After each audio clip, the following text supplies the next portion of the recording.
সম্মানীয় দর্শকবৃন্দ, প্রথম এই কমেন্টটি দেখুন, দেখেছেন? তারপরে এই কমেন্টটি দেখুন, এটাও দেখেছেন? তাহলে এই 3 নম্বরে এই কমেন্টটি দেখুন, দেখলেন তো? 3খানা কমেন্ট আপনাদের দেখালাম। কি কমেন্টটা করেছে? আপনার এই কমেন্টগুলো দেখে কি মনে হচ্ছে যে মানুষের মানবতা বলে কিছু আছে, বা মানুষের বিবেক বলে কিছু আছে?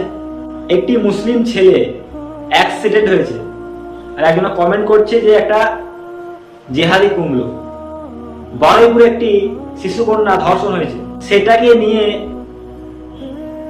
এক উগ্রপন্থী টাইপের লোক কমেন্ট করছে। কি দেখুন কিভাবে কমেন্ট করেছে। আপনাদের কি মনে হচ্ছে যে এদের মানবতা বলে কিছু আছে, বা এরা মানুষ নাকি মানুষরূপী অন্য কিছু এরা? তাহলে আপনাদের কি মনে হচ্ছে যে এদের বিবেক বা মানবতা বলে কিছু আছে? এই কমেন্ট সমস্ত জিনিসপত্র দেখে আমার একটা রাসূল সাল্লাল্লাহু আলাইহি ওয়াসাল্লাম একটা হাদিসের কথা মনে পড়ে যাচ্ছে। এটা সহিহ বুখারীর হাদিস।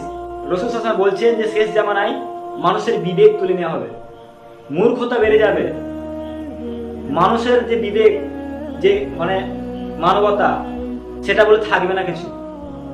মূর্খতা বর্ষণ হবে, মানুষ মূর্খের মতো ব্যবহার করবে, এবং মানুষের বিবেক মানবতা সব উঠে যাবে।